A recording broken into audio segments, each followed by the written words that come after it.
從前，一場突如其來嘅洪水沖襲咗一條村莊。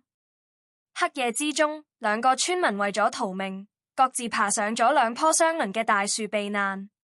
等到第二朝天光，兩人互相望清楚之後，先發現其中一個係村裏面最有錢嘅富翁，身上背住一大袋黃金；而另一個則係村裏面最窮嘅窮人，肩上扛住一大袋饅頭。第一日，窮人肚餓，就慢慢攞饅頭出嚟食；而富翁雖然有成袋黃金，但黃金根本唔可以填飽肚，只能眼白白望住對方食嘢，不停吞口水。去到第二日，富翁終於忍唔住，主動提出想用黃金同窮人換饅頭。窮人一聽，心入面即刻覺得機會嚟啦。平時你有錢睇我唔起，依家終於輪到我掌握主動權。於是佢直接獅子開大口，要求富翁用全部黃金，先換得到正反嘅饅頭。富翁雖然極唔情願，但為咗保命，最後都只能夠答應。結果第三日畫面完全反轉，窮人背住成袋黃金，卻冇嘢食，而富翁就開始慢慢食饅頭。到第四日，窮人已經餓到頭暈眼花，終於挨唔住，只好主動開口，用黃金向富翁買反饅頭。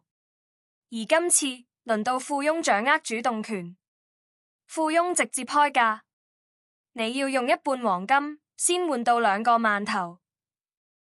窮人雖然心有不甘，但眼下最重要係保命，只能咬實牙關答應。一直到第七日，洪水終於退去，最後兩個人都成功保住性命。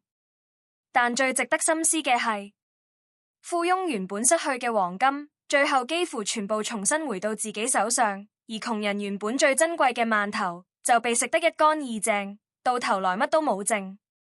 其實窮人輸嘅從來唔係運氣，而係思維。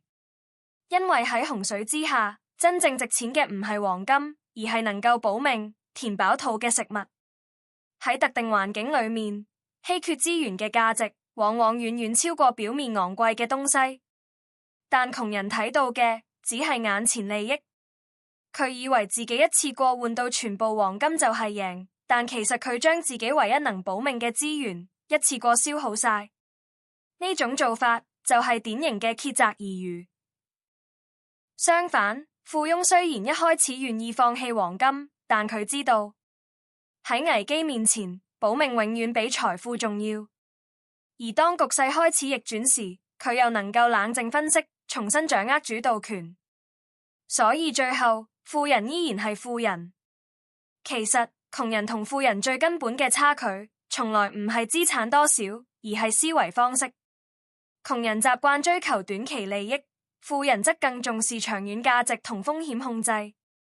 因為思路決定出路，觀念決定人生。當你懂得喺機會成本同選擇成本之間做好取捨，先真正有能力令自己長期處於主動位置。你睇明未？